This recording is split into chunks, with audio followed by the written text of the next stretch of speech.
Assalamualaikum warahmatullahi wabarakatuh. Kali ini kami akan menceritakan penghuni tujuh langit.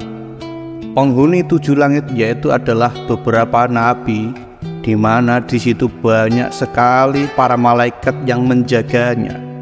Kali ini kami akan mengisahkan suatu kisah yang mana Isra Mi'raj merupakan peristiwa yang sangat besar yang dialami oleh Nabi Muhammad SAW, dan wajib hukumnya untuk muslimin mengimani dan meyakini sebagai suatu kebenaran dari Allah Subhanahu wa Ta'ala.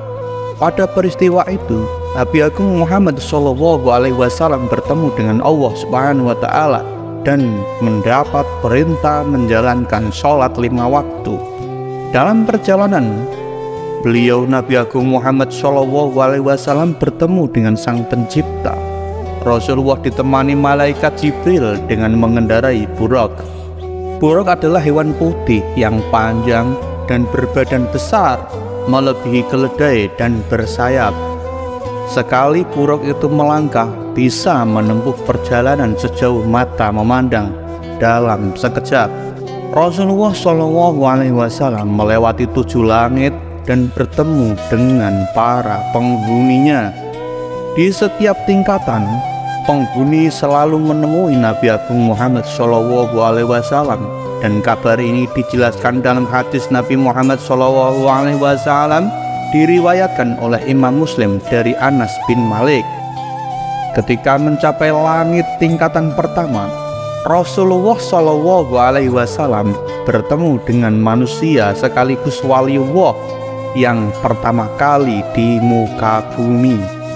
Beliau adalah Nabi Adam alaihi salam.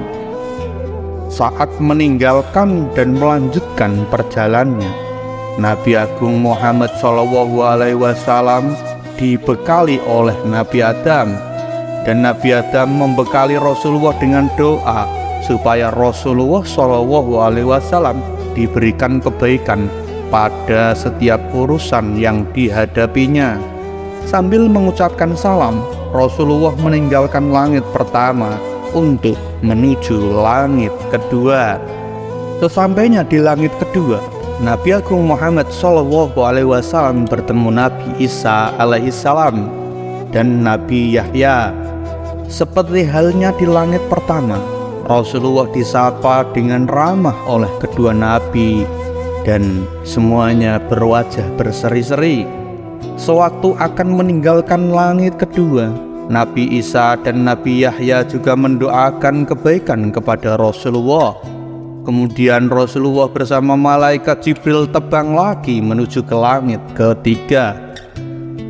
Tidak disangka, di langit ketiga Rasulullah bertemu dengan Nabi Yusuf yang tampan sekali rupawannya. Dalam pertemuannya, Nabi Yusuf memberikan sebagian dari ketampanannya, wajahnya, kepada Nabi Agung Muhammad SAW. Dan juga di akhir pertemuannya, Nabi Yusuf memberikan doa kebaikan kepada Nabi yang terakhir itu, yaitu Nabi Agung Muhammad SAW. Setelah berpisah dengan Nabi Yusuf di langit ketiga, Nabi Agung Muhammad melanjutkan perjalanan dan sampailah dia ke langit keempat. Pada tingkatan ini, Rasulullah bertemu dengan Nabi Idris, yaitu manusia yang pertama yang mengenal tulisan dan Nabi yang berdakwah kepada Bani Qabil untuk beriman kepada Allah Subhanahu wa Ta'ala. Dan kemudian Nabi Idris memberikan doa kepada Nabi Agung Muhammad, semoga diberikan kebaikan pada setiap urusan yang dilakukannya. Sesampainya di langit kelima, Nabi Muhammad SAW bertemu dengan Nabi Harun, yaitu Nabi yang mendampingi saudaranya Nabi Musa berdakwah dan mengajak Raja Fir'aun yang menyebut dirinya Tuhan dan kaum Bani Israel untuk beriman kepada Allah Subhanahu wa Ta'ala. Harun terkenal sebagai nabi yang memiliki kepandaian berbicara dan meyakinkan orang. Di langit kelima, Nabi Harun mendoakan Nabi Muhammad senantiasa selalu mendapatkan kebaikan pada setiap perbuatannya. Setelah bertemu, kemudian Nabi Muhammad melanjutkan perjalanan ke langit keenam. Pada langit keenam, Nabi Agung Muhammad dan Malaikat Jibril pun bertemu dengan Nabi Musa alaihissalam, yaitu Nabi yang memiliki jasa besar dalam pembebasan Bani Israel dari perbudakan dan menuntutnya menuju kebenaran ilahi. Nabi Musa juga terkenal dengan sifatnya yang sangat penyabar, penyayang, dan selama menghadapi kolot dan bebalnya perilaku dari Bani Israel. Selama bertemu dengan Nabi Agung Muhammad, Nabi Musa menyambut layaknya kedua sahabat lama yang tidak pernah bertemu, penuh dengan kehangatan dan keakraban. Sebelum Nabi Muhammad pamit meninggalkan langit keenam, Nabi Musa pun melepasnya dengan doa kebaikan. Tibalah Nabi Muhammad SAW ke langit 7. Di langit ini, Nabi Agung bertemu dengan Nabi Ibrahim alaihissalam. Sewaktu bertemu dengan Nabi Ibrahim pun sedang menyandarkan punggungnya ke Baitul Ma'mur, yaitu suatu tempat yang disediakan Allah kepada para malaikatnya, dan setiap harinya tidak kurang dari 70.000 malaikat yang masuk ke dalamnya. Kemudian Nabi Ibrahim mengajak Nabi Muhammad untuk pergi ke Sidratul Muntaha sebelum bertemu dengan Allah untuk menerima perintah sholatnya itu. Sidratul Muntaha merupakan sebuah pohon yang menandai akhir dari batas langit ketujuh.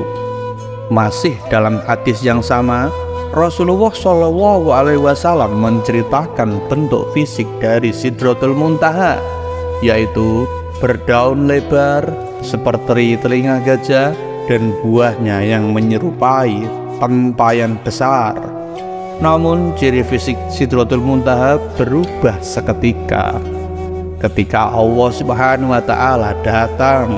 Bahkan Nabi Muhammad sendiri tidak bisa berkata-kata menggambarkan keindahan pohon Sidratul Muntaha. Pada kepercayaan agama lain, Sidratul Muntaha juga diartikan sebagai pohon kehidupan. Di Sidratul Muntaha inilah Nabi Agung Muhammad SAW berdialog langsung dengan Allah Subhanahu wa Ta'ala untuk menerima perintah wajib sholat 5 waktu dalam sehari. Oleh karena itu, bagi para pendengar yang kami muliakan, semoga Allah memberikan kebaikan kepada Anda semua bisa menjalankan sholat 5 waktu. Kami dari Kisah Islami Terkini mohon undur diri dulu. Wassalamualaikum warahmatullahi wabarakatuh.